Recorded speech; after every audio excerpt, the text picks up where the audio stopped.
are your thoughts on what we've talked about here? Well, first off, I think it's fantastic that you found someone who is of that level, a national winning coach, yet clearly doesn't have an ego. And like that person, like she is going to be successful simply because of that, because she's not going to trip over herself. It's not going to get in the way. Yeah. So I think that's fantastic. I think that's wonderful. I know one of the things that, like, I think we face, and I know Mike can, and he's back there. I think he can chime in too.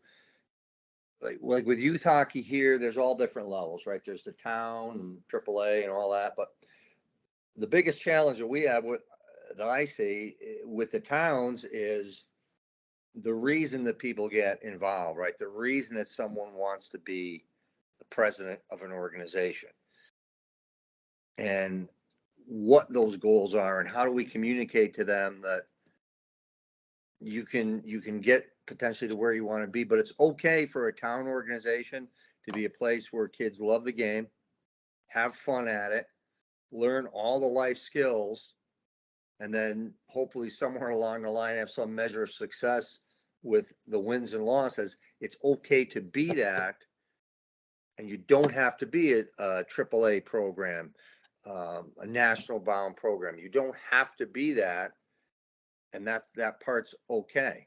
And again, it goes back to sort of like ego organization, ego of who's ever in charge.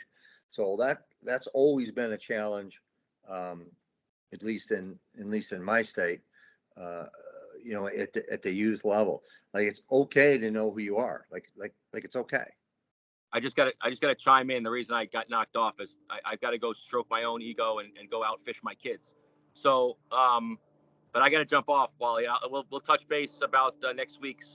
You are on the mock call next week, so we're just going to go through an example of the mission statement, and then everybody on this call or anybody that listens to you will get an invite to be on the workshop, which would be really great if they could join. So I think that's going to be a big plus for everyone and get the word out there, and obviously the reach that you guys have is international. So we're hoping that there'll be a number of people on the call from everywhere. So, but I want to thank Pete. Thanks for jumping on. I think it's long overdue, but I think it's great that if you could kind of earmark this on your calendar, Wally always has, and Tim, who's on the call either with Tom, come up with some great speakers and great subjects. And just like now, I mean, they literally can go on,